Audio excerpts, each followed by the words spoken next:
Welcome back to Control, episode 34. We're trying to find the Benicoff TV object of power, according to the upper left-hand corner of the screen.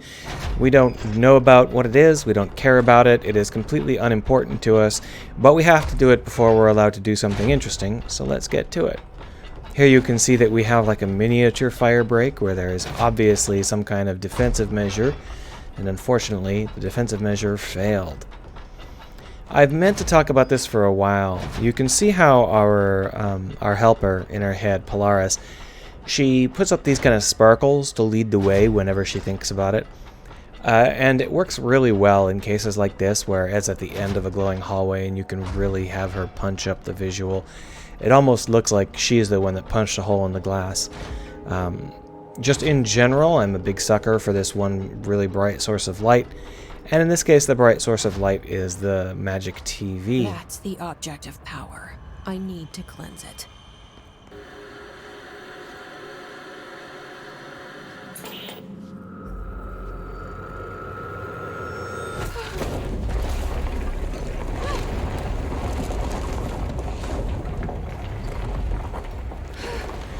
So I actually like this part quite a bit.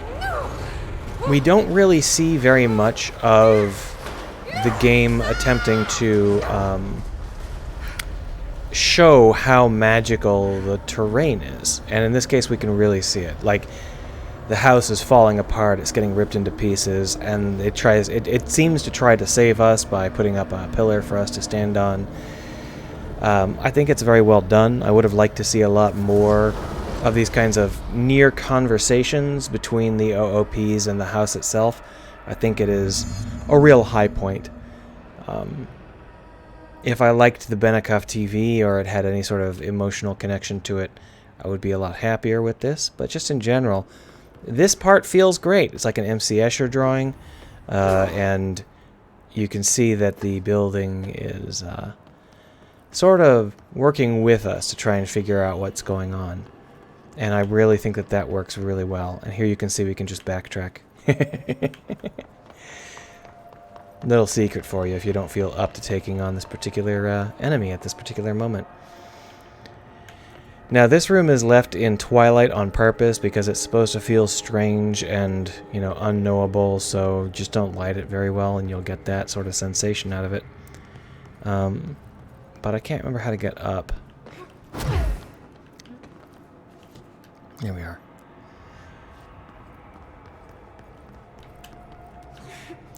Now this looks like Mass Effect. You remember this part of Mass Effect? I do. We've got a really wonderful corkscrew effect from it spinning away. I think that's wonderful and subtle. I really like this part. It just feels super good. And we've got a ton of baddies. Should we try and take them out and see what happens? Unfortunately for us, it doesn't appear like they care about getting shot in the face, so, alas, we might have to take them on after they fall, and, you know, yeah.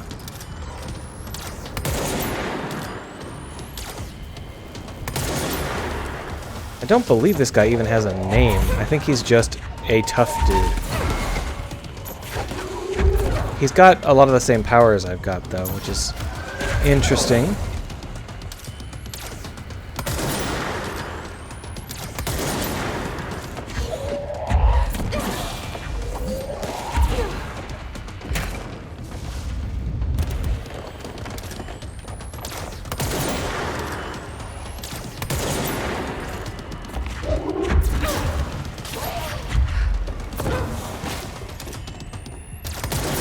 Oh, his name is Salvador. I'm just an idiot. It's at the bottom of the screen, not above his head. See, for some of the bosses, it's above their heads, but for the big bosses, it's at the bottom of the screen. Yeah, you jerk. I didn't even see him there. Oh no, I died.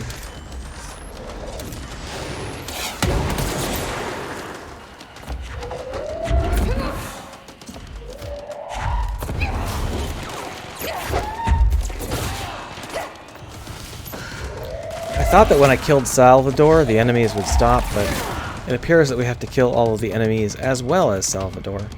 Not that big a deal. So this fight would have been very tense if you were not a big cheater. So I'm not going to speak to... I'm not going to talk about the gameplay of this game very aggressively because I just don't... No one here does.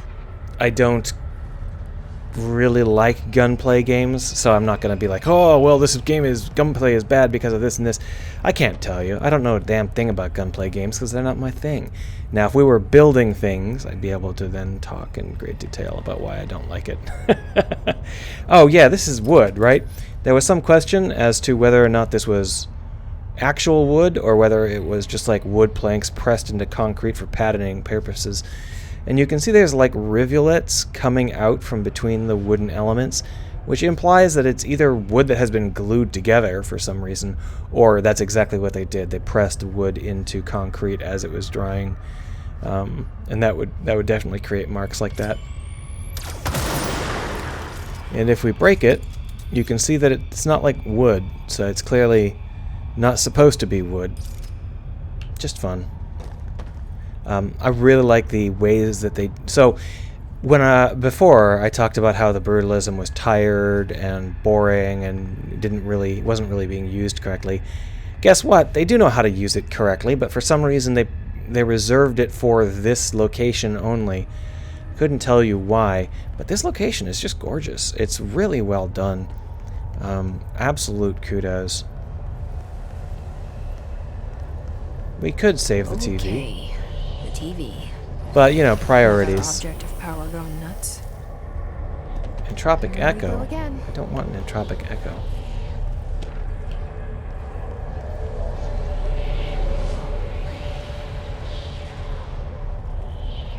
Come on. Let's turn off the TV.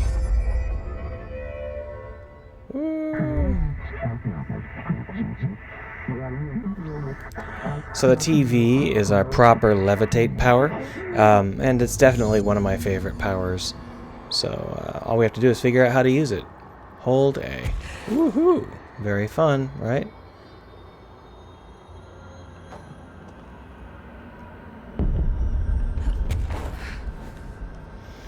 So this is like a really, really nice version of the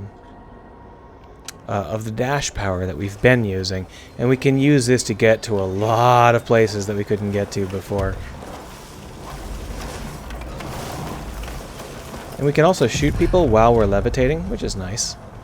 Now, one of the things about levitation that I always forget, it doesn't actually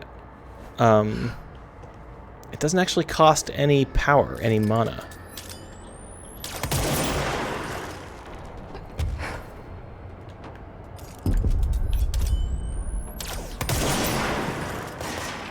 Who's shooting at me?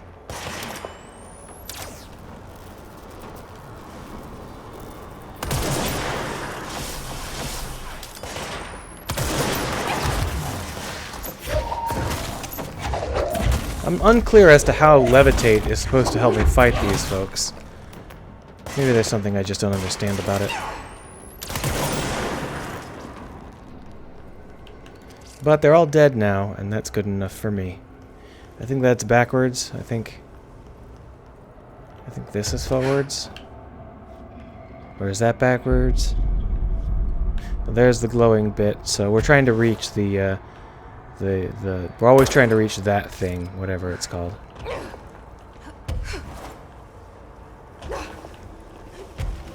Oh, that wasn't what I wanted.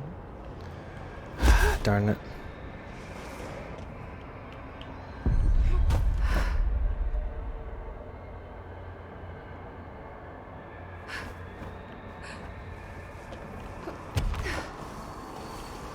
I was trying to do this, but I hit A at the wrong moment and screwed that up.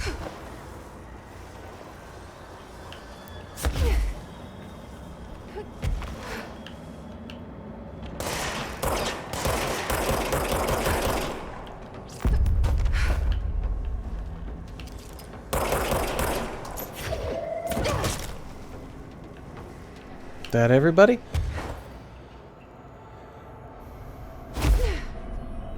Whoa, no, just stop there. That's good. Now we can actually go back to the clocks and get the anchor, but we're not going to do that yet. dealt with the TV. Now I can find Dylan. Really, why did the TV... Oh yeah, because he needed a special power. Well, the big thing about float is that it'll let us get out of the room. So we don't have to just randomly fight a bunch of random dudes to prove that we know how a gun works. We are actually able to use this power in a meaningful way to navigate back through the area we came in. I think it's a really good...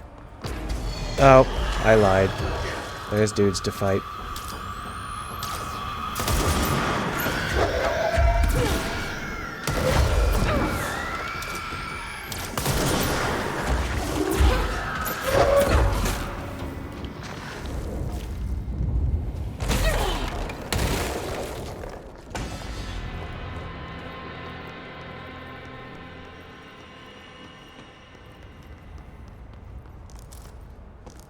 Come on, I need one... I'm trying to buy the next gun upgrade, and I need one more unit to get it, and I just don't happen to know what that unit is. So this is... I don't happen to have it, I mean.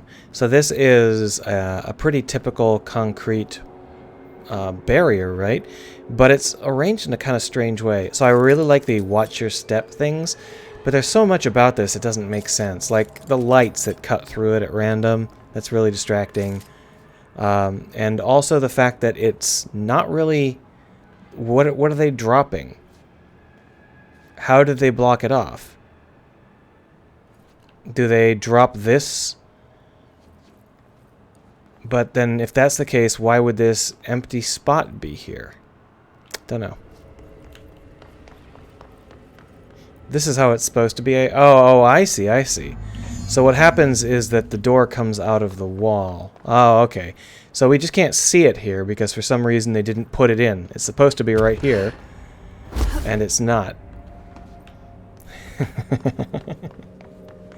That's fine.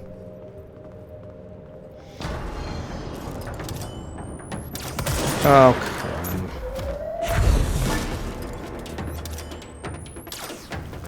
They're using the bridge very fun in this area to really kind of showcase a sniping battle.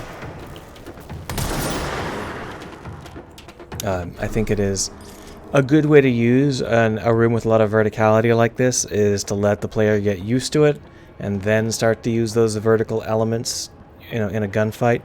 Unfortunately, it looks like the two people we saved, they didn't make it. They seem to be pretty dead. Now we're supposed to go up to the 5th floor, and you might be wondering, well, how do we get up there? I was almost going to go all the way back to the main person and ask him, but it's obvious if you stop to think about it. There was, in fact, a dude standing on it, specifically to let us know that we could do it. No. That's not how. You see, as you approach the thing, it will vault over the edge, because it's a vault point automatically. That's not really what you want. You want to actually press A before you reach the vault point so that you'll float. I was thinking, well, we'll just go up to the top and then jump off the top. It'll be really acrobatic. Silly me. Well, that's 15 minutes, so I guess this is a good time to stop. In the next episode, we'll go up to Dylan's place. In the meantime, I'm going to probably take a poke around and try and rescue that refrigerator guy and all that stuff off screen. There's no reason for you to see it.